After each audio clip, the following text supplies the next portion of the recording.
नमस्कार, good morning, जय हिंद प्यारे दोस्तों। स्वागत है आप सभी का एक बार फिर से आपके अपने इस YouTube channel learn with DS sir पर।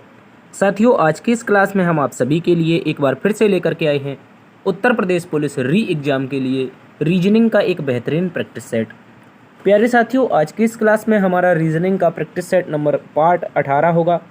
और इससे पहले कि यदि आपने पिछले 17 पार्ट नहीं देखे हैं तो आप उन पार्ट को भी जा कर के देखिएगा। वहाँ पर भी हमने रीजनिंग के बहुत ही इम्पोर्टेंट प्रश्नों को कवर किया है।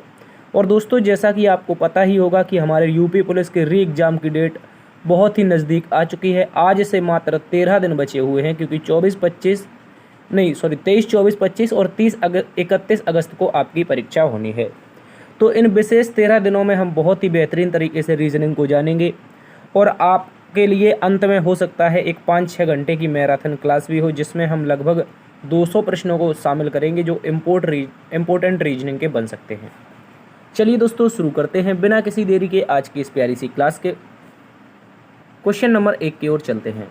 उससे पहले आप लोगों से एक रिक्वेस्ट है भाई। रिक्वेस्ट क्या है प्यारे दोस्तों? अपने चैनल पर नोट सब्सक्राइब करने वालों की जो संख्या है वो कितनी है? 79, यानी 80% लोग ऐसे हैं जो क्लासेस देखते हैं, चैनल सब्सक्राइब नहीं किए हैं। अगर क्लासेस अच्छी लगती हैं तो आप लोगों से मेरा कहना है कि चैनल को सब्सक्राइब कर लीजिए, ठीक है। अगर आपको नहीं लगती हैं, अच्छी भी लगती हैं, नहीं करना है सब्सक्राइब, आपकी मर्जी है, लेकिन मेरा कहना काम है भाई, सब्सक्राइब कर दीजिए, लाइक शेयर कर दीजिए, ठीक है। चलिए, अगर नहीं करना है तो क्लास को ज़रूर देखते रहिएगा। इसके साथ ही आप लोग यदि पीडीएफ से प्रैक्टिस करना चाहते हैं तो इनकी जो पीडीएफ है क्लासेस की, अनसोल्ड रूप से पीडीएफ मिलती है। डीएस सर ऑफिशियल नामक टेलीग्राम ग्रुप है, यहाँ पे आप ज्वाइन कर लेंगे, यहीं से आपको सारी की सारी पीडीएफ मिल जाएंगी। इसी के साथ आप सभी प्यारे दोस्त आज के पहले प्रश्न का उत्तर बताएंगे। एक बहुत ही प्यारा सा प्रश्न आपके सामने है। बोला गया है दोस्तों यहाँ पर निम्नलिखित श्रेणी में प्रश्नवाचक चिन्ह के स्थान पर कौन सी संख्या आएगी। चलिए देखिए प्यारे दोस्तों, एक प्यारा सा क्वेश्चन है। सबसे पहले आपके पास 25 दिया है, 25 के बाद में 36 दिया है, आगे दोस्तों 51 दिया है, आगे देखोगे तो 70 दिया है, 70 के आगे देखोगे तो 93 दिया है, और 93 के आगे देखोगे तो 120। और हमें अंत में पता करनी है एक क्वेश्चन मार्क यानी एक बॉक्स, इसके स्थान पर कौन सी संख्या आएगी। देखो साथियों, अगर सबसे पहले देखोगे तो 25 11 होता है 36, और इसके आगे देखोगे 11 यानी 15, 36 15 होता है 51। 51 में प्यारे दोस्तों जब हम 19 जोड़ते हैं तो कितना हो जाता है? आप कहोगे 70 हो जाता है। और 70 में प्यारे साथियों जब हम 23 जोड़ते हैं तो ये हमारा जाकर के हो जाता है कितना? 93। 93 में प्यारे दोस्तों हम 27 जोड़ते हैं तो हमारा कितना हो जाता है? 120 हो जाता है। उसी प्रकार से 120 में अब कितना जुड़े तो आप देखिए यहाँ पर गौर से, 11 में 4 जुड़ा है 15, 15 में 4 जुड़ा है 19, 19 में 4 जुड़ा है 23, 23 में 4 जुड़ा है 27। तो अगली बार भी 27 में 4 जुड़ेगा। अब जब प्यारे दोस्तों 27 में 4 जुड़ जाएगा तो यहाँ पे 31 आएगा, और 120 में 31 जैसे ही जुड़ेगा प्रश्नवाचक चिन्ह के स्थान पर 151 सही उत्तर आ जाएगा। क्या होगा साथियों? 151 इस श्रृंखला का एकदम सही उत्तर है। आप सभी इसको अच्छे से याद रखेंगे, उम्मीद है इसको समझे होंगे। इसी के साथ दूसरे प्रश्न पर आ जाइए। दूसरा प्रश्न भी एक बहुत ही शानदार लाजवाब प्रश्न आपके सामने है। कहा उस समुच्चय का चयन करें जिसमें से संख्याएं उसी तरह संबंधित हैं जैसे कि निम्नलिखित समुच्चय की संख्याएं संबंधित हैं। तो दोस्तों ये आपके सामने एक समुच्चय है, इसमें आपको देखना है इसका जो संबंध है वैसा ही संबंध हमें यहाँ पे देखना है। तो मैं आपको इसका प्यारा सा लॉजिक बताता हूँ। आपको करना क्या है, यहाँ पे 4 लिखा है, बीच में 113 लिखा है, और दोस्त यहाँ पे 7 लिखा है। आपको अगर इसको सॉल्व करना है तो छोटे अंकों से आपको बड़ा अंक प्राप्त करना पड़ेगा। बड़ा अंक प्राप्त करने के लिए आसपास की संख्याएं अगर जोड़ोगे तो 7 4 11, 11 का गुणा ऐसी कोई संख्या नहीं जिससे करके हम 113 ला सकें। लेकिन इसका एक प्यारा सा लॉजिक है, पहली संख्या का पावर 3 कर देना है और अंतिम संख्या की पावर 2 कर देनी है। क्या करना है? पहली संख्या की साथियों पावर 3 और अंतिम की 2 करेंगे। 4 की पावर 3 यानी 4 का क्यूब होता है साथियों 64। कितना होता है याद रखेंगे? 4 का क्यूब होता है 64, और दोस्तों यहाँ पे 7 का जो क्यूब होता है वो होता है 49। कितना? 49। अब इन दोनों को जोड़ोगे तो बीच की संख्या आ जाएगी। देखो 9 4 13 की 3, 6 4 10 1 11 यानी 113। आसपास की संख्याओं का स्क्वायर करने से यानी वर्ग करने से प्यारे दोस्तों क्या आ जाता है? बीच की संख्या आती है। तो 3 की पावर 3 करेंगे कितना हो जाएगा? 27। और दोस्तों 9 की पावर अगर हम यहाँ पे करेंगे 2 मतलब 9 9 81 और 81 को आप 27 में जोड़ दीजिए। क्या हमारा बीच की संख्या 118 आएगा? आप कहोगे 8 और यहाँ पे कितना हो जाएगा? 8 2 10। कितना हो जाएगा दोस्त? 8 2 10। यहाँ पे केवल और केवल 108 आ पा रहा है। इसको देखिए 8 की पावर 3, ये तो 512 हो जाती है भाई, ये तो 512 हो जाती है। इसको देखो ये 64, अगर इसको छोटे वाले को कर दें, इसको कितना कर दें? 64 दूनी 128, तो भी नहीं बनेगा, तो भी नहीं बनेगा। दूसरा तो बिल्कुल नहीं बन रहा। अब दोस्तों इसको देखिए, इसको आप देखोगे तीसरे ऑप्शन मतलब 5 की पावर 3 करेंगे तो 125 आएगा। तीसरा ऑप्शन की बात कर रहा हूँ मैं, तीसरे वाले ऑप्शन की, गौर से देखो इसको। तीसरे वाले को देखो, 5 की पावर, पहली संख्या की पावर 3 करेंगे 125 आएगी।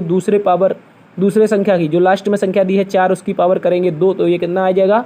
ये आ जाएगा हमारा 16। यानी हमने देखो यहाँ पे ऐसे किया है 5 की पावर 3 प्लस में 4 की पावर 2, पहली संख्या की पावर 3 और दूसरी संख्या की पावर 2। जैसे ही आप इसे जोड़ोगे साथियों, जैसे ही आप इसे जोड़ोगे, यहाँ पे 1 हो जाता है, 3 1 4, 1 हो जाता है यहाँ पे, और ये 1 हो जाता है, यानी 141। प्यारे दोस्तों, जैसे ही 25 में आप 16 जोड़ोगे तो 141 बीच की संख्या प्राप्त हो जाएगी। तो आपके अनुसार जो समुच्चय ऊपर प्रश्न का है उसका solution as it is option number 3 के अनुसार किया जाएगा। किसके अनुसार प्यारे साथियों? ऑप्शन नंबर 3 के अनुसार किया जाएगा। इस बात को आप सभी अच्छे से याद रखेंगे। अब अगले प्रश्न में दोस्तों आपसे बोला गया है, अपने घर से दक्षिण में 50 मीटर जाकर राधिका बाएं मुड़ जाती है। यानी घर से दक्षिण की दिशा में जाती है। साथियों मैं मानता हूं कि घर यहाँ पर होगा, तो दक्षिण की दिशा में राधिका 50 मीटर जाती है। कितनी जाती है? 50 मीटर। दोस्तों उसने बोल दिया है कि बाएं मुड़ जाती है। बाएं मुड़ने का मतलब है अगर दक्षिण में मुख है और बाएं मुड़ेगी दोस्त, तो ये आपकी पूर्व दिशा में जाएगी। दक्षिण में 50 मीटर जाने के बाद बाएं मुड़ जाती है, अर्थात इस दिशा की ओर। और कह रहा आगे 20 मीटर जाती है। यानी दोस्तों वो आगे कितनी दूरी तय कर रही है? बाएं मुड़ करके 20 मीटर की, और आगे 20 मीटर जाती है। फिर लिखा है उत्तर की ओर मुड़कर 30 मीटर जाती है। साथियों उत्तर की ओर मुड़ेगी तो ये लड़की जो राधिका है ये 30 मीटर चलती है। बोला है आगे फिर वह घर की ओर चलना प्रारंभ कर देती है। यानी यहाँ से इस 30 मीटर वाले बिंदु से वो घर की ओर चलना प्रारंभ कर देती है। कौन से? किसकी ओर? घर की ओर। तो दोस्तों पूछा अब वह किस दिशा की ओर बढ़ रही है? वह किस दिशा की ओर बढ़ रही है? मुझे तो लगता है यहाँ पे कुछ गड़बड़ है दया। दिशाएं तो हमारी उसमें आनी चाहिए यार, किसमें? इसको क्या बोलते हैं? कर्म में आनी चाहिए। दिशाएं हमारी विषम दिशाएं आनी चाहिए, सम दिशाएं तो आएंगी ही नहीं। ना तो ईस्ट आएगा, ना ही वेस्ट आएगा, ना ही साउथ आएगा, और ना ही क्या आएगा? नॉर्थ आएगा। तो नॉर्थ और वेस्ट, एक तरफ वेस्ट है एक तरफ नॉर्थ है, दोनों के बीच की जो दिशा है वो प्यारे दोस्त आनी चाहिए। और ये दिशा कहलाएगी आपकी उत्तर पश्चिम। क्या कहलाएगी? उत्तर पश्चिम कहलाएगी। आप इसको थोड़ा सा सुधार लेंगे मेरे प्यारे दोस्त, ये आपका सही उत्तर हो जाएगा। क्या हो जाएगी ये वाली दिशा? ये वाली दिशा जो होगी वो उत्तर पश्चिम होगी। इस बात को आप सभी अच्छे से याद रखेंगे। उत्तर पश्चिम का ऑप्शन नंबर 3 मैंने बना दिया है और ये PDF में आप लोगों को मिल जाएगा। ठीक है, चलिए इसी के साथ अगले प्रश्न में आ जाओ। अगला प्रश्न कैलेंडर का एक प्यारा सा क्वेश्चन है। कैलेंडर के प्यारे से प्रश्न में आपसे बोला गया है 21 जून 2007 को गुरुवार था, तो 21 जून 2011 को सप्ताह का कौन सा दिन होगा? ये भी प्यारे दोस्तों एक बहुत ही प्यारा सा प्रश्न है। इसको हम बहुत ही शानदार तरीके से जानेंगे। सबसे पहले देखो क्या बोला है, 21 जून का दिन है, सन कौन सी है? 2007 है दोस्तों, 2007 है। इस दौरान उसने बोला है कि दिन कौन सा है मेरे प्यारे भाई? गुरुवार का दिन है। किसका दिन है? गुरुवार का। लेकिन आपको क्या बताना है? आपको तो इसी 21 जून का दिन बताना है, लेकिन कब बताना है? तो आप कहोगे सर 2011 में बताना है। अब मेरी बात को एक बात गौर से समझना, सुनना है आपको सुनना क्या है दोस्त? आपको ये सुनना है कि जब भी कैलेंडर में एक वर्ष होता है, यानी मैं अगर 21 जून से अगले 21 जून की बात करूंगा तो दोस्तों वहां पर जो हमारे विषम दिनों की संख्या होगी वो आप सभी को पता होगी कितनी हो जाती है? आप बोलोगे 1। यानी अगर हम 2007 में हैं और इससे हमें 8 तक जाना है, तो दोस्तों यहाँ पे जो विषम दिनों की संख्या आएगी 1। अगर वो लीप वर्ष नहीं है दिया हुआ साल, तो आप कहोगे ठीक है। लेकिन 8 के बाद जब आप 9 पे जाओगे तो दोस्तों यहाँ पे कितनी आएगी? यहाँ पे 2 आएगी, क्योंकि लीप वर्ष है 2008। अब 9 से जाओगे 10 पर, तो यहाँ पे विषम दिन कितने आएंगे? 1 आएंगे दोस्त। 10 से जाओगे 11 पर, 10 से 11 पर जाओगे तो यहाँ भी आपका विषम दिन 1 आएगा। और दोस्तों आपको यहाँ पे पता होगा कि टोटल विषम दिन यहाँ पे हैं और 7 से हम 11 पर पहुँच ही गए हैं। अब 21 जून 2007 से 21 जून 2011 पर पहुंच चुके हैं। कहाँ पे? 21 जून 2011 पर। तो क्या आप बता सकते हैं इसका सही उत्तर क्या होगा? अरे भाई रिमाइंडर देखो, पहले +1 का रिमाइंडर था, दूसरी बार में 2 था, तीसरी बार में 1 था और चौथी बार में 1 था। ठीक है, याद रखेंगे। तो इस प्रकार से आप इन सभी को जोड़ लीजिएगा। जोड़ने बैठोगे तो 2 3 5 हो जाएगा। ये 5 रिमाइंडर आया है। ये 5 रिमाइंडर का करना क्या है? कैलेंडर में आगे जा रहे हो कि पीछे? तो आप कहोगे आगे, यानी 7 से 11 पर आगे जा रहे हैं। तो दिया हुआ रिमाइंडर इस गुरुवार में जोड़ दो। इस गुरुवार में 5 दिन जैसे ही जोड़ोगे तो प्रश्न का प्यारे दोस्तों जो उत्तर होगा वो आप लोगों का क्या आएगा? तो आप कहोगे गुरुवार में 5 जुड़ेगा। गुरुवार के बाद शुक्र, शनि, रवि, सोम, मंगल। कौन आ जाएगा प्यारे दोस्त? मंगलवार आ जाएगा। कौन आ जाएगा साथियों? मंगलवार आ जाएगा। कहीं पे दिया है? आप कहोगे हाँ, ऑप्शन नंबर 4 में दिया है। ऑप्शन नंबर 4 मेरे प्यारे साथियों इसका सही उत्तर है। इस बात को आप सभी अच्छे से याद रखेंगे। देखो शॉर्ट में क्या करना है, आप देखो इन सालों के बीच का अंतर कितना है? 4 का है। क्या इसके बीच में कहीं लीप वर्ष आया है? आप कहोगे हाँ, 2008 का आया है। तो ये सीधा 5 लिखो और दिए गए गुरुवार में जोड़ दो। इस सीधे 5 को गुरुवार में जोड़ोगे तो मंगलवार। ये तो भैया क्या था? ये शॉर्ट ट्रिक था। अब आपको वो हर किसी को समझाना पड़ता है, इसलिए बेसिक भी भाई जरूरी है। अब इस प्रश्न में आ जाइए दोस्तों। इस प्रश्न को समझिए। बोला गया है उस विकल्प का चयन करें जो जिसमें शब्दों का आपस में वही संबंध है जो नीचे दिए गए शब्द युग्म के बीच के शब्दों में संबंध है। तो दोस्तों आपसे बोला गया है घोड़ा का संबंध हिनहिनाना से है। यानी एक तरफ आपको जानवर दिया गया है। क्या दिया है साथी? एक तरफ जानवर दिया है, दूसरी तरफ उस जानवर की आवाज़ दी गई है। क्या दी गई है? दूसरी तरफ जानवर की आवाज़। तो आप बताओ, क्या ऊँट की आवाज़ घुरघुराहट होती है? गधे की जो आवाज़ होती है मुँह दबाकर हंसना। आपने कहीं देखा है गधा अपने पड़ोसियों से बात कर रहा था और वो मुँह दबा दबा के हंस रहा था? ऐसी कोई बात होती है? भाई ये तो आदमी करते हैं मुँह दबा कर हंसने वाली काम। हाथी का काम रिरियाना होता है क्या? भाई हाथी का काम रिरियाना होता है? आप कहोगे नहीं, हाथी की तो चिघाड़ होती है। भालू का काम दहाड़ना होता है? दहाड़ता तो वही शेर है। ये तो गलत हो गया। तो अब इस प्रश्न का जो उत्तर है वो जानवर आपका ऊँट है और उसकी जो आवाज़ है वो घुरघुराना है। क्या है भाई? जानवर आपका ऊँट है, उसकी आवाज़ जो है वो घुरघुराना है। इस बात को आप सभी दिलो दिमाग में बसा लेंगे। इसी के साथ अगले प्रश्न में आओ। अगला प्रश्न भी प्यारा सा क्वेश्चन है अक्षर समूह सादृश्यता से। बोला गया है उस विकल्प को चुने जो तीसरे अक्षर समूह से उसी प्रकार संबंधित है जैसा कि दूसरा अक्षर समूह पहले अक्षर समूह से संबंधित है। अब देखिए यहाँ पे आपसे बोला गया है KSDO। क्या बोला है साथियों? आपके सामने है KS, उसके बाद में DO ये लिखा है। लेकिन इसको लिखा क्या जाता है? इसको लिखा जाता है NP, इसके बाद में G और L।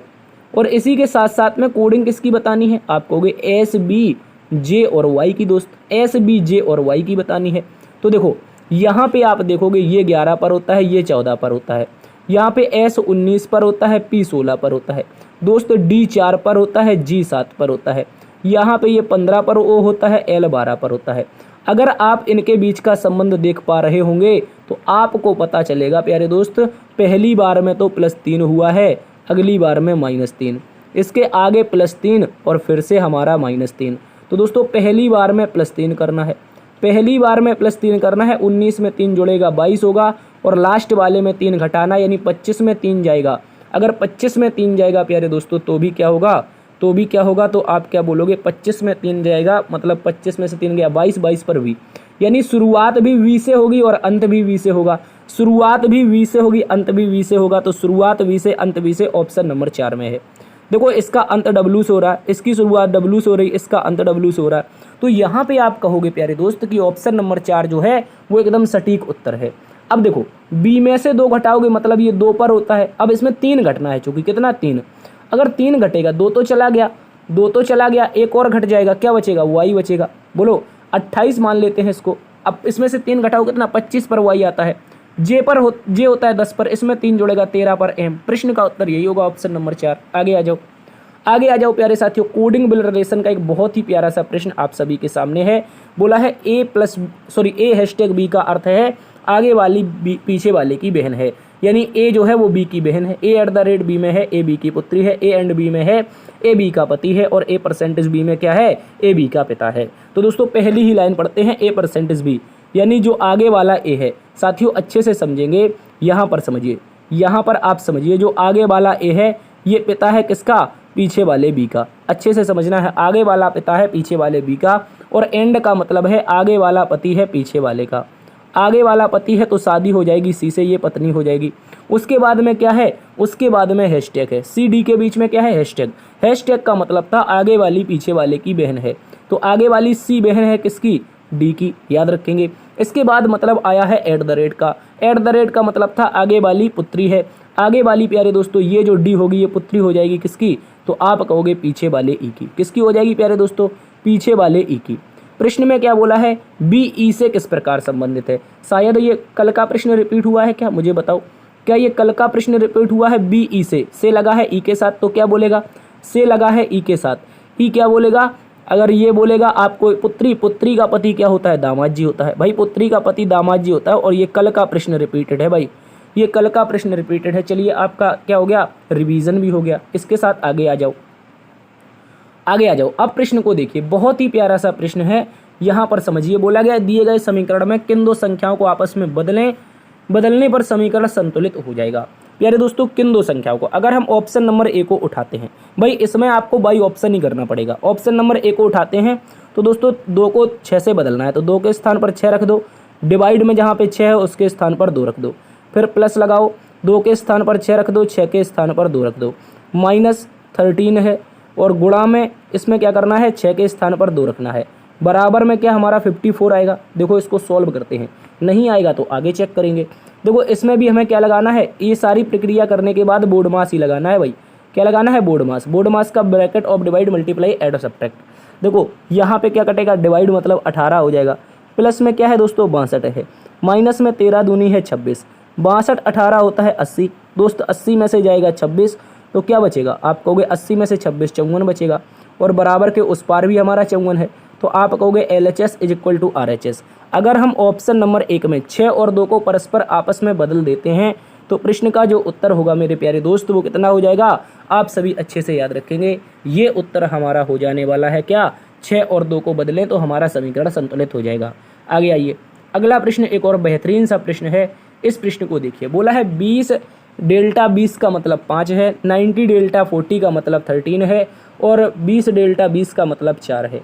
अब बताना है 90 डेल्टा 80, या इसको ऐसा करो 90 डेल्टा 80 ऐसे करो, वो 4 गड़बड़ हो गया, वहाँ पे गलत टाइप हुआ है, ठीक है। इतना तो यार समझ में आना चाहिए, जब सभी के बीच में डेल्टा है तो यहाँ पे 4 कैसे आएगा, ठीक है। अब देखो प्यारे दोस्तों इसका लॉजिक क्या है, लॉजिक 20 डेल्टा 30, 20 डेल्टा 30 का मतलब है आपको समझना है पहले वाले को, 20 में हम 30 को जोड़ते हैं आएगा हमारा 50, इस 50 में लगाएंगे 10 से भाग, तो संख्या निकल के आएगी हमारे पास 5, कितनी आएगी 5। अब यही लॉजिक हमें आगे वाले में लगाना है, 90 डेल्टा का मतलब प्लस लगा देंगे 40, दोस्तों दोनों को जोड़ेंगे 130 आएगा, 130 में अपने मन से 10 का भाग लगाएंगे, संख्या 13 आ जाएगी। कितनी आ जाएगी दोस्त, संख्या 13 आ जाएगी। क्या दी गई है, आप कहोगे हाँ।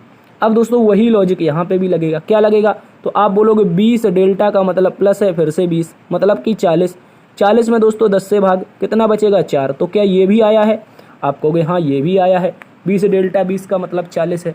अब साथियों बचता है लास्ट वाला ये 90 डेल्टा 80, तो दोस्तों इसको 90 क्या लिख देंगे, इसको हम लिखेंगे 90 प्लस में 80, क्या लिखेंगे 90 प्लस में 80, दोनों को जोड़ोगे 170 होगा, 170 में अपने मन से 10 से भाग लगाना है, तो प्यारे दोस्तों प्रश्न का उत्तर 17 आएगा।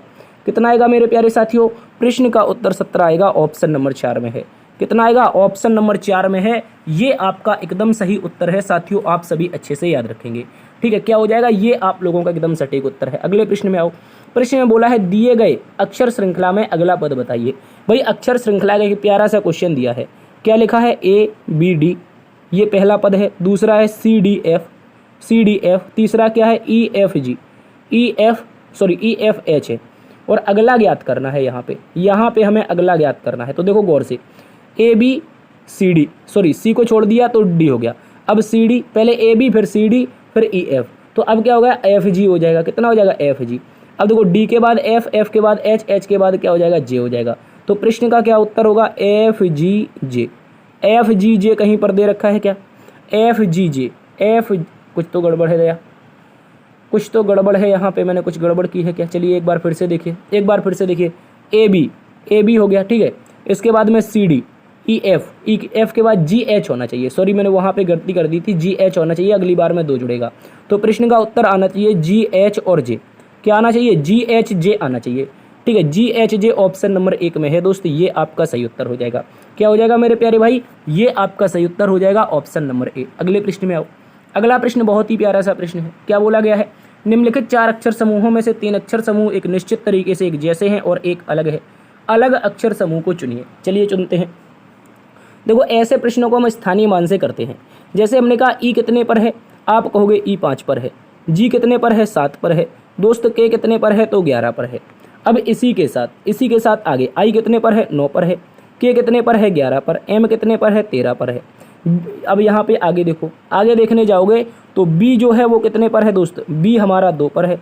डी कितने पर है? 4 पर है। एच हमारे पास 8 पर है दोस्तों। और आगे देखने जाओगे और आगे देखिए तो डी हमारा 4 पर होता है। कितना? 4 पर। यहाँ पे एफ हमारा 6 पर हो जाएगा और जे हमारे पास 10 पे हो जाएगा। तो अब देखिए यहाँ पे जो विषम होगा वो आपको बताना है। देखो, यहाँ पे पहली बार में 2 जुड़ा है, अगली बार में 4 जुड़ा है। यहाँ पे 2, यहाँ पे 2, दोनों बार में ही 2 जुड़ रहा है। ठीक है, दोनों बार में ही क्या है? 2 जुड़ा है। अब देखो, इसमें 2 2 4, 4 4 8, 4 2 6, 6 4 10, यानी यहाँ पे 2, यहाँ पे 2, अगली बार में दोनों में 4 4। दोस्तों, ऐसा क्या हो रहा था? 3 ऐसे ऑप्शन थे जिसमें क्रमशः 2 और 4 जुड़ रहा था, लेकिन ऑप्शन नंबर 2 एक ऐसा ऑप्शन है जिसमें समान रूप से हर किसी में 2 जुड़ रहा है, तो यही इसका विषम हो जाएगा। तो 11 का बी, क्या बोलेंगे? 11 का बी एकदम सही है। अगले प्रश्न में आओ साथियों। अगला प्रश्न एक रिक्त श्रृंखला से दिया गया है। एक प्यारी सी रिक्त श्रृंखला आप लोगों के सामने है। कह रहा अक्षरों के उस संयोजन का चयन करें जो दी गई श्रेणी में रिक्त स्थानों पर क्रमिक रूप से रखे जाने पर श्रेणी पूर्ण हो जाएगी। तो सबसे पहले क्या है? एक रिक्त स्थान है। उसके बाद में दोस्तों के है। के बाद में क्या है? एल है। फिर डैश है, फिर एल है, फिर क्या है हमारे पास? जे है, फिर डैश है, फिर जे है, फिर क्या है? के है, फिर क्या है दोस्तों? फिर जे है, और इसके बाद में फिर एक डैश है, उसके बाद में एल है, फिर डैश है, फिर एल है और जे है। इस तरह से आपको कुछ लेटर दिए गए हैं। तो मैंने कल भी बताया था, यदि आपको याद हो, कि ऐसी अक्षर श्रृंखला को जब भी आप लोगों को पूर्ण करना हो, जब भी आपको इसको पूर्ण करना हो तो आप क्या करेंगे? सबसे पहले पदों को गिनेंगे। गिनिए 1 2 3 4 5 6 7 8 9 10 11 12 13 14 15 16। टोटल कितने पद हैं? एक बार मैं फिर से गिन लेता हूँ, कहीं गड़बड़ तो नहीं हुई है, कहीं गड़बड़ तो नहीं हुई। 1 2 3 4 5 6 7 8 9 10 11 12 13 14 15 16। दोस्तों 16 पद हैं कुल मिलाकर के। कितने पद हैं मेरे भाई? 16 पद हैं। तो 16 पदों को आप कैसे रिप्रेजेंट कर सकते हो? आपको कोई 16 पदों को हम 4 गुणा 4 के पेयर में रिप्रेजेंट कर सकते हैं। तो 4 लेटर पहले ले लेते हैं हम। ठीक है, 4 लेटर पहले, उसके बाद 4 लेटर बाद में। ठीक है, 4 लेटर पहले, 4 लेटर बाद में और 4 अंत में। ठीक है, इसको समझना है। ये क्या है? ये हम लोगों के पास एल है, ये हम लोगों के पास एल है। आप इसको वो ना समझ लेना, कुछ और ना समझ लेना मेरे भाई, वरना गड़बड़ कर दोगे। याद रखेंगे ये एल है। अब देखिए इसमें क्या कर सकते हैं। इसमें अगर हम शुरुआत करें तो क्या जे से हो पाएगी? जे के एल, जे के डबल एल, ऐसे कुछ चलेगा क्या? जे के डबल एल क्या चलेगा ऐसे? जल्दी बताओ। क्या फिर डबल के होना चाहिए या फिर डबल के होना चाहिए? पहले देखो, जे के डबल एल, इसके बाद में क्या है? डबल एल जे के, यहाँ पे जे के डबल जे, और दोस्तों क्या होना चाहिए इसके बाद में क्या होना चाहिए? डबल एल के जे। ऐसा होना चाहिए क्या? ऐसा कुछ होना चाहिए क्या? मुझे बताओ। इसके बाद में एक बार फिर से मैं इसको कलर दूसरा करके रिप्रेजेंट करता हूँ। ठीक है, देखो यहाँ पे अगर मैं इसमें भर देता हूँ पहली बार में जे, ठीक है, यहाँ पे मैं भर देता हूँ जे के डबल एल। ठीक है, तो अगली बार में होना चाहिए के एल डबल जे। ठीक है, जे के डबल एल तो के एल डबल जे, जे के एल। ठीक है, जे के एल मतलब 2 जे इसमें आ गए हैं। ठीक है, तो 2 जे इसमें होंगे, तो इससे पहले इसको आप एल से एल हो चुके हैं 2, इसमें के करिए, तो इसमें डबल 2 जे हो गए हैं। ठीक है, इसमें क्या हो जाएगा? एक एल आ जाएगा। अब दोस्तों डबल एल हो गए हैं तो के जे आ जाएगा। देखो इसमें क्या बनेगा, गौर से पेयर देखना है। जे के, एक मिनट में कलर चेंज फिर से कर लेता हूँ। जे के डबल एल है, यहाँ पर डबल के एल जे है। गौर से देखना है, डबल के आसपास और बीच में एल जे। यहाँ पर क्या है दोस्तों? यहाँ पे आपके पास डबल जे एल है, के एल है, और यहाँ पर डबल एल जे के है। तो कहने का मतलब है 2 लेटर ऐसे थे जो बन रहे थे, लेकिन इससे पहले हमें रिक्त स्थान भी तो देखने होंगे। क्या पूर्ण कर पा रहा है ये? क्या कर पा रहा है? जे के बाद में क्या है? जे के बाद में एल है दोस्त, जे के बाद में एल है, उसके बाद में क्या है? के है, फिर उसके बाद में क्या है? के है, फिर उसके बाद में एल है, फिर के है। अंत में के एल के होना चाहिए, बीच में डबल के होना चाहिए। तो ये तो गड़बड़ है भाई, ये जो मैंने इतनी देर से मेहनत की है ये कोई काम की नहीं है, ये कोई काम की नहीं है, ठीक है, याद रखेंगे, ये बिल्कुल भी काम की नहीं है। अब बताओ आपके अनुसार इस प्रश्न का उत्तर क्या होगा। देखिए प्यारे दोस्तों, इस प्रश्न में कुछ गड़बड़ लग रही है मुझे। गड़बड़ कैसे है, अगर आप यहाँ पे रिक्त स्थान देखें, अगर आप लोग रिक्त स्थान देखो तो 1 2 3, उसके बाद में क्या है 4 5 और 6, टोटल हमें रिक्त स्थान कितने भरने हैं। तो आप प्यारे दोस्तों बोलोगे 6, 1 2 3 4 5 और 6 रिक्त स्थान भरने हैं। लेकिन लेटरों की जो संख्या है वो हर एक ऑप्शन में 5 है। दोस्त कितनी है, हर एक ऑप्शन में 5 है। तो 5 लेटर 6 रिक्त स्थान पे भरेंगे नहीं, इसका मतलब ये सीरीज गलत है। क्या है प्यारे दोस्तों, ये सीरीज एकदम गलत दे रखी है, याद रखेंगे, क्योंकि 6 रिक्त स्थान है और ऑप्शन 5 है, तो ऐसा तो कभी चलेगा नहीं। तो इसके लिए मैं आपसे माफ़ी चाहता हूँ, ये प्रश्न मैं कल आपसे करवा दूंगा, ठीक है, ये मिस टाइप हुआ है। अगले प्रश्न में आओ। अगला प्रश्न एक प्यारा सा प्रश्न है, इसको समझिए। बोला गया है एक निश्चित कोड भाषा में पिंक को ये लिखा जाता है, मेटल को ये लिखा जाता है, तो ये क्या लिखा है, स्टडीज़ का कोड क्या होगा। देखो गौर से समझो, आपके सामने क्या है PING, इसको प्यारे दोस्तों लिखा गया है 4। इसके बाद में आपको दे रखा है मेटल, क्या दे रखा है MATAL, इसको क्या लिखा गया है दोस्त, इसको लिखा गया है 5। इसके बाद आपको स्टडीज़ का निकालना है STA, उसके बाद में DYS, ठीक है, इसका बताना है कोड, इसका कोड बताना है। तो गौर से देखो, पिंग में 4 लेटर हैं, 4 लिखा है, मेटल में 5 लेटर हैं, 5 लिखा है। तो इसके लेटर गिन लो दोस्त, इसके लेटर गिनने जाओगे तो स्टडीज़ के जो लेटर हैं, स्टडीज़ के जो लेटर हैं वो कुल मिलाकर के 7 आएंगे। कितने आएंगे, 7। तो प्रश्न का जो उत्तर होगा लेटर के अनुसार हमारा 7 हो जाएगा। क्या हो जाएगा दोस्त, 7 हो जाएगा। एक छुटकू सा प्रश्न था। अगले प्रश्न में आओ। अगला प्रश्न एक प्यारा सा प्रश्न है। इस प्रश्न में आप लोगों से बोला गया है प्रकाश, कादिर, रमेश, सौरभ और तारिक मित्र हैं, यानी मित्र कितने हैं, तो आप बोलोगे 5 मित्र हैं। रमेश कादिर से लंबा है, तो जो रमेश नाम का बंदा है, जो रमेश नाम का बंदा है वो किससे लंबा है, आप कहोगे कादिर से लंबा है, ठीक है, ये रैंकिंग व्यवस्था का है दोस्तों। उसके बाद बोला है लेकिन सौरभ से छोटा है। जो रमेश है वो कादिर से तो लंबा है, लेकिन छोटा किससे आ रहा है, आप कहोगे भैया सौरभ से छोटा है। प्रकाश सबसे छोटा है, तो प्रकाश सबसे छोटा है, क्या मैं इसको सबसे नीचे रख दूं, बोलो भाई, प्रकाश सबसे छोटा है। और तारिक सौरभ से लंबा है, तारिक नाम का बंदा सौरभ से लंबा है, तो तारिक को मैं यहाँ पे रख देता हूँ, कहाँ पे, यहाँ पे। तो प्रश्न में क्या पूछा है, उनमें से सबसे लंबा कौन है, भाई सबसे ऊपर कौन से भैया बैठे हैं, आप बोलोगे तारिक बैठा है। कौन बैठा है, तारिक बैठा है, तो सबसे लंबा हो जाएगा प्यारे दोस्तों तारिक। क्या हो जाएगा, तारिक लंबा हो जाएगा, इस बात को याद रखेंगे, आसान प्रश्न था। अगले प्रश्न में आओ। अगले प्रश्न बोला है निम्न शब्दों को उस क्रम व्यवस्था में व्यवस्थित करें जैसे कि वे अंग्रेजी शब्दकोश में होते हैं। तो दोस्तों इसको भी प्यारे तरीके से समझना है आपको। कुछ लेटर हैं जो सभी में लगभग कॉमन होंगे, उनको हम देख लेंगे। जैसे हमने कहा RIG कॉमन है, RIG कॉमन है, RIG यहाँ भी कॉमन है, RIG यहाँ भी कॉमन है और RIG यहाँ भी कॉमन है। यानी 3 लेटर ऐसे हैं जो कॉमन हैं सब में। क्या है प्यारे दोस्तों, सभी में कॉमन है। तो आप क्या बोलोगे, यहाँ पे H 8 पे है, यहाँ भी H हमारा 8 पे है और यहाँ भी H हमारा 8 पे है।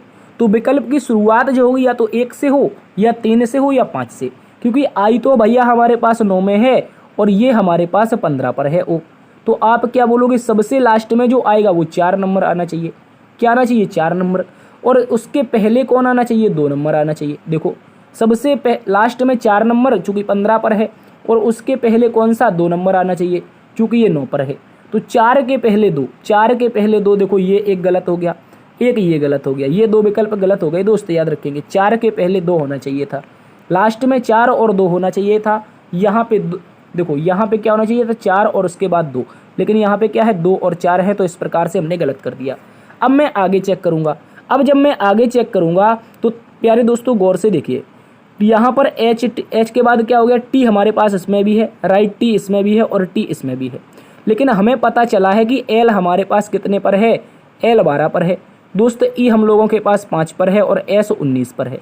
तो यहाँ से कन्फर्म हो गया, शुरुआत 3 नंबर से होगी, उसके बाद 1 नंबर आएगा, उसके बाद 5 नंबर, 3 1 5, उसके बाद में 2 4, 3 1 5, उसके बाद में 2 4। प्यारे दोस्तों ऑप्शन नंबर 1 सही हो जाएगा। दोस्त अच्छे से समझना है आपको, प्यारा सा रिवीजन करना है। आपका जो उत्तर होगा ऑप्शन नंबर 1 होगा। अगले प्रश्न में आइए। अगला प्रश्न एक बहुत ही शानदार सा प्रश्न है और इसमें एक बार कन्फ्यूज़न हो जाती है बच्चों को। देखिए बोला है उस वेन आरेख का चयन करें जो निम्नलिखित वर्गों के बीच के संबंध को सर्वोत्तम रूप से दर्शाता है। क्या है भाई? दीपक, बाती और तेल। क्या है? दीपक, बाती और तेल। तो प्यारे दोस्तों इसमें बच्चा एक गलती करता है, मैं वो आपको गलती भी बताऊंगा। देखो बेसिकली होता क्या है, हमारे पास दीपक, अगर आपको याद हो दीपक जो होता है उसके अंदर तेल भी होता है और उसके अंदर बाती भी होती है, यानी कि उसके अंदर ऑयल भी होता है, तेल भी होता है और बाती भी होती है। और ये ऊपर वाला पार्ट किसका होता है? दीपक का होता है। लेकिन प्यारे दोस्तों स्टूडेंट क्या गलती करता है, वो कहता है कि सर दीपक के अंदर बाती तो होगी, दीपक के अंदर, देखो दीपक के अंतर्गत बाती तो होगी, लेकिन प्यारे साथियों सारा का सारा तेल नहीं होगा। सारा का सारा तेल नहीं होगा तो तेल को वो इस प्रकार से रिप्रेजेंट करता है, जो कि एकदम गलत है, याद रखेंगे। प्रश्न की भावनाओं को समझिए। उसने बोला है दोस्त दीपक के अंतर्गत बाती, क्योंकि दीपक बनता कैसे है? आप कहोगे दीपक कुल मिलाकर के, अगर आपको याद हो कुछ आपके शायद घर में प्राचीन काल का कुछ रखा हो अभी 10-20 साल पुराना, जैसे लालटेन। लालटेन में क्या होता था? तेल भी अंदर होता था और बाती भी अंदर होती थी, तो हम उसको मान लेते हैं दीपक, उसी में एक तरफ तेल और उसी में एक तरफ बाती, याद रखेंगे। तेल बाती का कोई संबंध नहीं है, इस बात को याद रखना है, क्योंकि एक लिक्विड है एक कपड़ा का बनता है, तो इनका कोई संबंध नहीं। अब ऐसा ना समझना कि तेल के अंदर आधी बाती डुबो दो आधी बाहर कर दो, ऐसा बिल्कुल नहीं करना है दोस्त, वरना आप इसको लगा दोगे जो गलत है। आपका जो सही उत्तर है वो ऑप्शन नंबर सी है, इस बात को याद रखेंगे। उम्मीद है सारी कन्फ्यूजन दूर हुई होगी। अगले प्रश्न में आइए। अगला प्रश्न दोस्तों आपसे बोला गया है दी गई आकृति में कितने त्रिभुज हैं? बताओ दोस्तों, बता पाओगे आप लोग कितने त्रिभुज हैं? How many triangle in this figure? तो मैं बताता हूँ आप लोगों को, एक एक करके काउंट करना है दोस्त अच्छे से। उससे पहले एक लॉजिक समझ लो। ऐसी आकृति जब भी आती है, ये आकृति हमेशा बताती है इस आकृति में 3 त्रिभुज है, ठीक है, याद रखेंगे। कैसे? 1 और 2, इन दोनों को जोड़ा, 1 + 2 = 3, ठीक है, याद रखेंगे। उम्मीद है समझे होंगे। कितने हैं? 3 हैं। तो अब ऐसे ही गिन लो, ऐसे ही गिनो। तो दोस्त सबसे पहले तो एक ये कॉर्नर हो जाएगा, दूसरा कॉर्नर यहाँ पे ये भी त्रिभुज है, तीसरा कॉर्नर यहाँ से भी त्रिभुज है, चौथा कॉर्नर हमारा यहाँ से भी त्रिभुज है, यानी कि 4 कॉर्नर से हमें 4 त्रिभुज मिले हैं, 1 2 3 और 4, ठीक है, याद रखेंगे। अब क्या इस प्रकार की आकृति जिसका मैंने ट्रिक बताया है वो कहीं पर है? आप कहोगे हाँ बिल्कुल है। 3 यहाँ से मिलेंगे, 3 यहाँ से मिलेंगे, 3 यहाँ से मिलेंगे और 3 यहाँ से। देखो कैसे करके, एक तो ये वाली मिल जाएगी और दोस्तों दूसरी यहाँ से आप लोगों को मिल जाएगी, तीसरी अगर आप देखना चाहो तो यहाँ से मिल जाएगी और चौथी आप लोग देखना चाहो तो यहाँ से, यानी कि 3 चौके 12। दोस्त अच्छे से समझना है, 3 चौके 12 और उसके बाद में प्लस 4 कॉर्नर वाले, ठीक है। इसके बाद अब और देखते जाओ, अंदर का एक ये जिसे हम 13 नाम देंगे, ठीक है, एक ये इसको हम 14 नाम देंगे, यहाँ पे ये हमारा 15 नाम का होगा, ये वाला दोस्त 16 नाम का होगा। कितने का? ये 16 नाम का हो जाएगा, याद रखेंगे, ठीक है। यहाँ पे 16 हो गया, 4 3 चौके 12 12 4 16, ठीक है, 16 कुछ तो गड़बड़ हुई है, 3 चौके 12 12 4 16, ठीक है। इसको अच्छे से समझो यार, 16 तो ऑलरेडी यहाँ पे हो चुके हैं, तो मैं इसको 16 नाम ना दे करके यहाँ से 17 18 नाम दूंगा। 1 मिनट रुकिए, थोड़ा सा समय दीजिए। इनको 16, चूँकि 3 चौके 12 4 16 तो हो चुके ऑलरेडी, तो ये 17 नंबर है, ये प्यारे दोस्त 18 नंबर है, ये 19 नंबर है, ये हमारे पास 20 नंबर है। अब इसके बाद अभी और हैं बाकी, डरना बिल्कुल भी नहीं है। देखो ये हमारे पास 21 नंबर है, ये वाला यहाँ पे 22 नंबर है, यहाँ पे हमारे पास 23 नंबर है और ये वाला हमारे पास 24 नंबर है। तो टोटल जो इसमें ट्रायंगल आएंगे, जो नंबर ऑफ ट्रायंगल यानी कि टोटल त्रिभुजों की संख्या प्यारे दोस्तों 24 होगी। कितनी होगी? 24 होगी, इस बात को याद रखेंगे। इसके अलावा इसमें कहीं भी त्रिभुज नहीं है, चूँकि ये एक स्क्वायर बना हुआ है वर्ग, जो कि त्रिभुज कभी भी होता ही नहीं है। तो यहाँ पे टोटल नंबर ऑफ ट्रायंगल 24 होंगे, आप देख लीजिएगा। अगले प्रश्न में आ जाओ।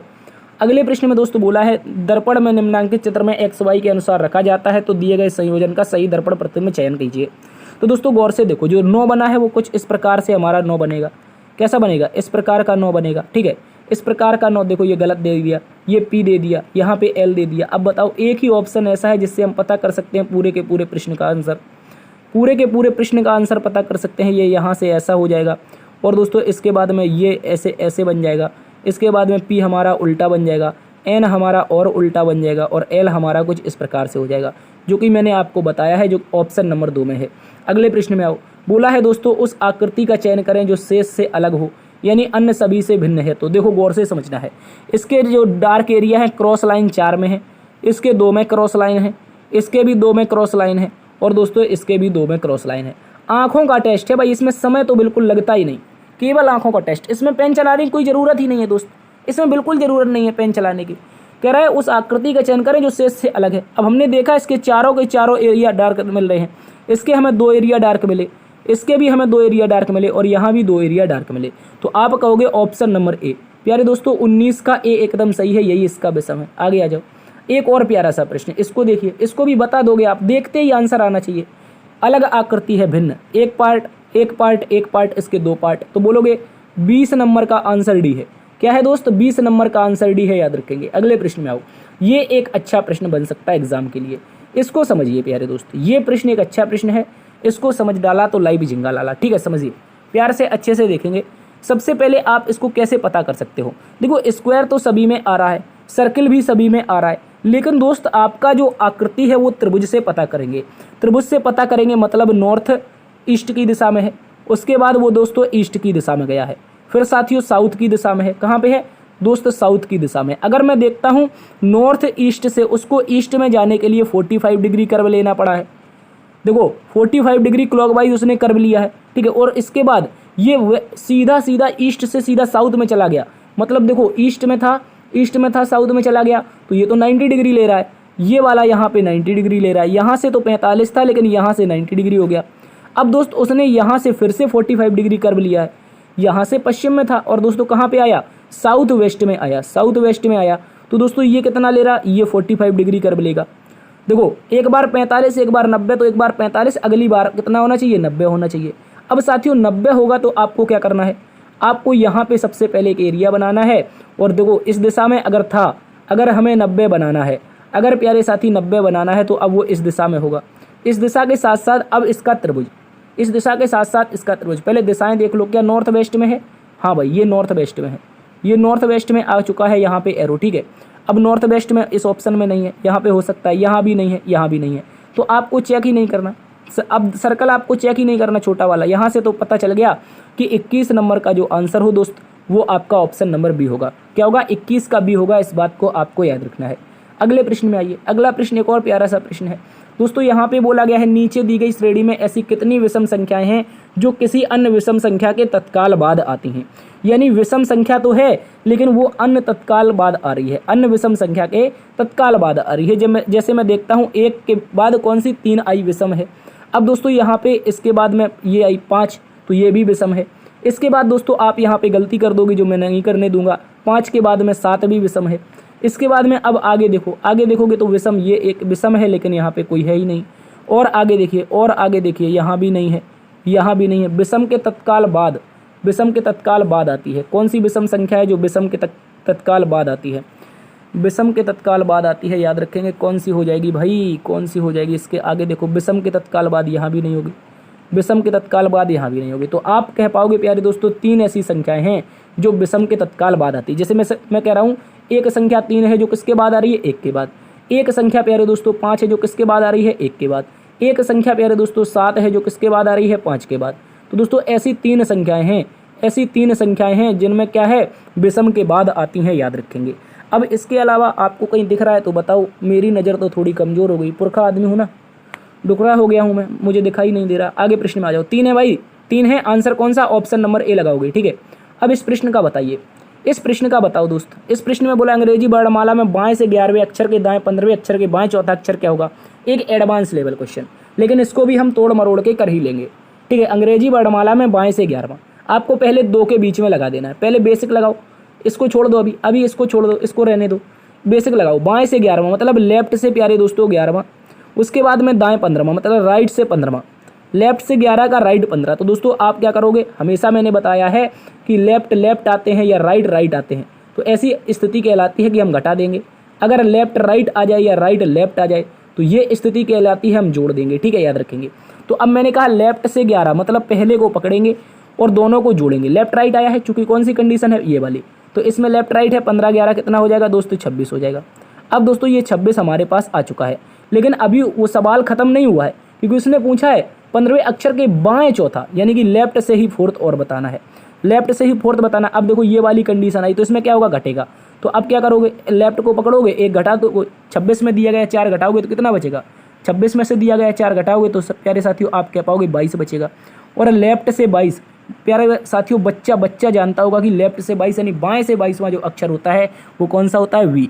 22 होता है दोस्त, याद रखेंगे। ऑप्शन नंबर डी इसका सही उत्तर है। याद क्या होगा, ऑप्शन नंबर डी इसका सही उत्तर है प्यारे साथी, याद रखेंगे।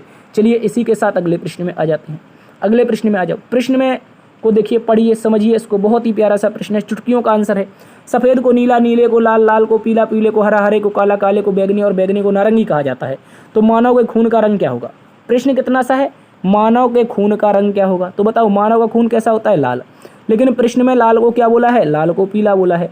यहाँ पे प्रश्न का उत्तर क्या होगा, पीला होगा। तो मानव के खून का रंग कैसा होगा? अकॉर्डिंग टू प्रश्न का आंसर पीला हो जाएगा। क्या हो जाएगा, पीला। इस बात को याद रखेंगे, आसान क्वेश्चन है। अब दोस्तों मानसिक अभिरुचि के कुछ प्यारे प्यारे प्रश्न आपके सामने हैं। बोला है समाज में सांप्रदायिक सद्भाव बनाए रखने, क्या बोला है, समाज में सांप्रदायिक सद्भाव बनाए रखने और इससे मजबूत करने में प्राथमिक भूमिका किसकी होती है? सांप्रदायिक सौहार्द बनाए रखने और मजबूत करने में प्राथमिक भूमिका किसकी होती है? भाई प्रशासनिक अधिकारियों कर्मचारियों की होती है, बताओ, या फिर जनप्रतिनिधियों जैसे सांसद, विधायक, ग्राम प्रधानों की आदि होती है।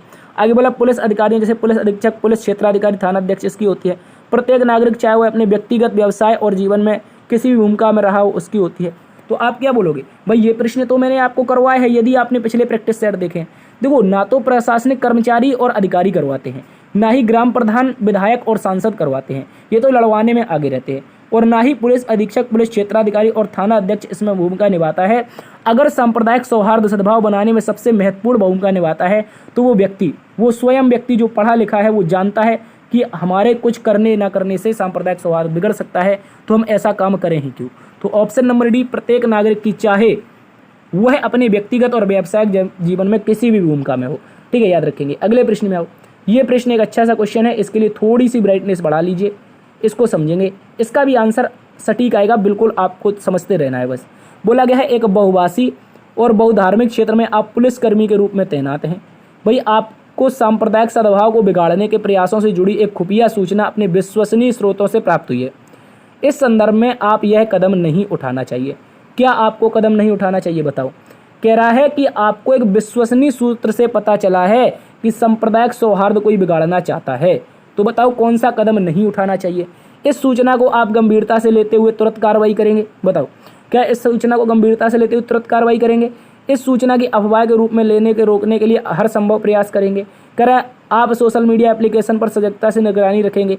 आगे बोला है आप ऐसे असामाजिक तत्वों की अभिव्यक्ति की स्वतंत्रता के संवैधानिक अधिकारों की पूर्ण सम्मान करते हुए कार्यवाही करेंगे। बताओ कौन सा हो जाएगा। तो भाई देखो, मैं एक बात और याद रखना है, क्वेश्चन का आंसर देखने के लिए कभी कभी बड़ा ऑप्शन भी सही होता है। जैसे इतना बड़ा क्वेश्चन था, उसने आपसे पूछा है कि सांप्रदायिक सौहार्द बिगाड़ने की जुड़े प्रयासों की खुफिया आपको सूचना मिलती है, और दोस्तों आपसे जो विश्वसनीय सूत्र हैं वो आकर के बताते हैं, तो आपको क्या नहीं करना चाहिए उसने पूछा है। क्या नहीं करना चाहिए दोस्त, याद रखेंगे, क्या नहीं करना चाहिए। तो बताओ, अफवाह को रोकने के रूप में लेने के लिए हर संभव प्रयास करने चाहिए, या फिर दोस्तों आपको यहाँ पर आप ऐसे असामाजिक तत्वों की अभिव्यक्ति की संवैधानिक अधिकार का पूर्ण सम्मान करते हुए कार्रवाई करेंगे। बताओ, एक प्यारा सा क्वेश्चन है दोस्त, यहाँ पे आपको फंस जाएगा, आप फंस जाओगे। आपका उत्तर लेकिन सही आएगा, आप इस बात को याद रखेंगे। बताओ साथियों क्या होना चाहिए इसका उत्तर, जल्दी से बता दो। तो आपको ये प्रश्न तो मैंने करवाया है दोस्त, ये प्रश्न तो करवाया है, इसका ऑप्शन क्या हो जाएगा, डी हो जाएगा। क्या हो जाएगा, डी। देखो मेरी बात को समझो प्यारे दोस्त, उसने बोला है कौन सा कदम नहीं उठाना चाहिए, तो क्या संवैधानिक अधिकारों का पूर्ण सम्मान करोगे आप। वहाँ पर जो असामाजिक तत्व होंगे उनकी अभिव्यक्ति की आज़ादी का, अभिव्यक्ति की स्वतंत्रता का, संवैधानिक अधिकारों का पूर्ण सम्मान करोगे। ऐसा नहीं है, अगर आपको सांप्रदायिक सौहार्द बिगाड़ने वाले व्यक्तियों के खिलाफ पूर्ण सूचना मिलती है, सूचना खुफिया से प्राप्त है, विश्वसनीय है, तो आप इसको छोड़ करके उन पर सीधी कार्रवाई करेंगे, याद रखेंगे। अगले प्रश्न में आओ। अगला प्रश्न बोला है उपासना अधिनियम, प्लेसेस ऑफ वर्क, क्या कह रहा है, उपासना स्थल अधिनियम 1991। अच्छा, प्लेसेस ऑफ वर्शिप एक्ट 1991 के संबंध में कौन सा कथन सत्य है, बताइए। 1991 में एक उपासना स्थल अधिनियम आया था भारत में, तो कह रहा है इस अधिनियम को भारत की संसद द्वारा बनाया गया था। बिल्कुल सही है भाई, ये बनाया था नरसिम्हा राव की सरकार थी, उस समय किसकी थी, नरसिम्हा राव की। कह रहा है इस अधिनियम के अंतर्गत यह सुनिश्चित करने का प्रयास किया गया कि किसी भी धार्मिक स्थल की जो प्रकृति 15 अगस्त 1947 को थी उसमें कोई परिवर्तन नहीं किया जाएगा। देखो ये अभी एक चर्चा में रहा था बहुत ज़्यादा ज्ञानवापी के चक्कर में, किसके मामले में, ज्ञानवापी मंदिर मंदिर या मस्जिद कह सकते हो आप, वाराणसी में है, उसमें दोस्तों उसके चक्कर में ये चर्चा में रहा था, क्योंकि कांग्रेस ने एक ऐसा अधिनियम बनाया 1991 में, जिसमें उन्होंने कह दिया कि 15 अगस्त 1947 को जैसे भी स्थल थे, धार्मिक स्थल, उन सभी में कोई बदलाव नहीं होगा। यानी कि अगर वो मस्जिद थे तो मस्जिद रहेंगे, अगर मंदिर थे तो मंदिर रहेंगे। ये 1991 का अधिनियम था और भारत संसद द्वारा बनाया गया था। यानी कि तो आप यहाँ पे बोलोगे दोनों के दोनों, फर्स्ट एंड सेकंड दोनों क्या हैं, सत्य हैं। ये दोनों सत्य हैं, याद रखेंगे। अब इसके बारे में हम ज़्यादा बात नहीं करेंगे, वरना आप में किसी को बुरा लग सकता है। आगे आ जाइए। अगले प्रश्न में बोला है, भारत के संविधान की प्रस्तावना में किस संविधान संशोधन के द्वारा धर्मनिरपेक्ष शब्द जोड़ा गया। भाई ये गलत लिखा है, इसको ऐसे लिखो, यहाँ पे लिखना चाहिए पंथ निरपेक्ष शब्द। जो संविधान की प्रस्तावना थी इंदिरा गांधी जी के द्वारा, इसको पंथ निरपेक्ष जोड़ा गया था। फिर आगे चल करके लोगों इसे धर्मनिरपेक्ष बना लिया लोगों ने, ठीक है। ऐसा बिल्कुल भी नहीं है, पंथ निरपेक्ष जोड़ा गया था, याद रखेंगे। तो कौन सा संविधान संशोधन था भाई, मैं आपको बता देता हूँ। ये समय था 1976 का, और इमरजेंसी के दौरान इंदिरा गांधी जी ने क्या किया था, यहाँ पर धड़ाधड़ संशोधन किए थे। लगभग 60 अनुच्छेदों को बदलाव किया गया था। तो दोस्तों वो कौन सा संविधान संशोधन था जिसे हम लघु संविधान कहते हैं, आप कहोगे प्यारे दोस्तों 42वां संविधान संशोधन, 42nd कॉन्स्टिट्यूशनल अमेंडमेंट आपका एकदम सही उत्तर है। और ये पंथ निरपेक्ष, अखंडता और समाजवाद 3 शब्द जोड़े गए थे। कौन, समाजवाद, पंथ निरपेक्ष और अखंडता, ये जोड़े गए थे, याद रखेंगे। अगले प्रश्न में आ जाओ। आगे बोला गया है, आप एक पुलिस अधिकारी के रूप में जनता में कैसी छवि बनाना चाहते हैं। यदि आप एक पुलिस अधिकारी हैं तो कैसी छवि बनाना चाहते हैं, बताओ यार। रील बनाने वाली छवि बनाना चाहते हैं, रील बनाओगे फिर कार्रवाई करोगे। आजकल तो हर पुलिस वाला यही कर रहा है भाई। उम्मीद है आपकी नौकरी भी लग जाएगी, आप भी रील बनाइए, ठीक है। चलिए, लेकिन कार्रवाई बहुत जल्दी हो जाती है, ये भी याद रखना है। बताइए कैसी जनता के प्रति आप पुलिस अधिकारी के रूप में कैसी छवि बनाना चाहते हैं।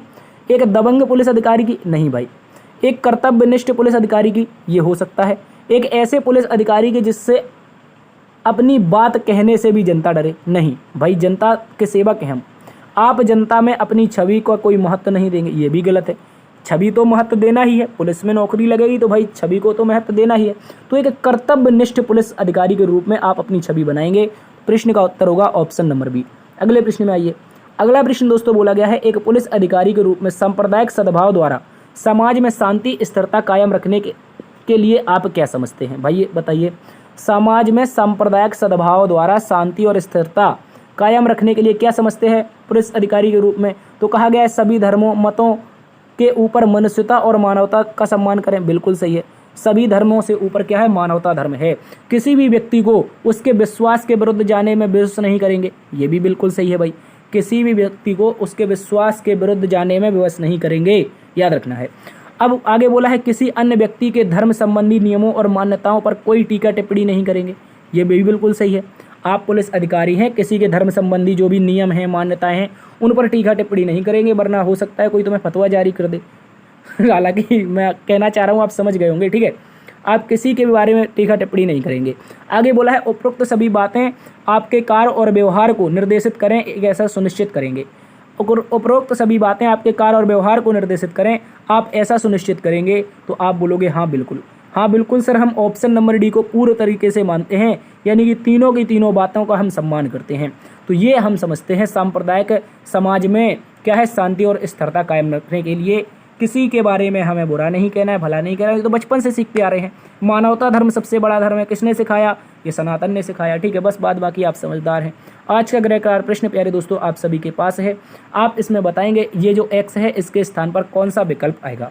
एक बहुत ही प्यारा सा प्रश्न है, उम्मीद है आप इसका उत्तर जरूर देंगे। और आप सभी को प्यारे दोस्तों बहुत बहुत आपके एग्ज़ाम के लिए शुभकामनाएं अभी से मैं प्रेषित कर रहा हूं, क्योंकि आप लोगों का जी घबरा रहा होगा, उम्मीद है घबरा रहा होगा, क्योंकि हमारे पड़ोस में भी हैं, उन लोगों का भी घबरा रहा है, ठीक है। तो आप, हमें पता है, आप टेंशन नहीं लीजिएगा। यदि आपने कठिन परिश्रम किया है तो सफलता आपके कदम जरूर चूमेगी दोस्त, याद रखेंगे। तो चलिए इसी के साथ आज की क्लास को यहीं पर समाप्त करते हैं प्यारे दोस्तों। यदि क्लास आपको पसंद आई है तो भाई मैं एक बार फिर से कह दूंगा, बहुत बेशरम आदमी हूँ, लाइक जरूर कर दीजिए अगर नहीं किया है। बहुत मेहनत से पढ़ाते हैं यार, एक प्यारा सा कमेंट करके जाइए, दोस्तों में सेशन को शेयर कीजिए। चैनल पर पहली बार विजिट कर रहे हैं तो सब्सक्राइब जरूर कर लें। सब्सक्राइब करने के लिए प्यारे दोस्तों कोई पैसा नहीं लगता है, साथ साथ में बेल आइकन ऑन कर लें ताकि आने वाली जो भी क्लासेस हो उनका अपडेट आपको मिलता रहे। जैसे ही यूपी पुलिस समाप्त होगा, SSC GD जो भी एग्जाम होगा, आप लोगों के लिए निरंतर रीजनिंग का पाठ कराते रहेंगे। मिलते हैं एक नई वीडियो में, तब तक के लिए अपना ख्याल रखना। जय हिंद, जय भारत, जय मां सरस्वती।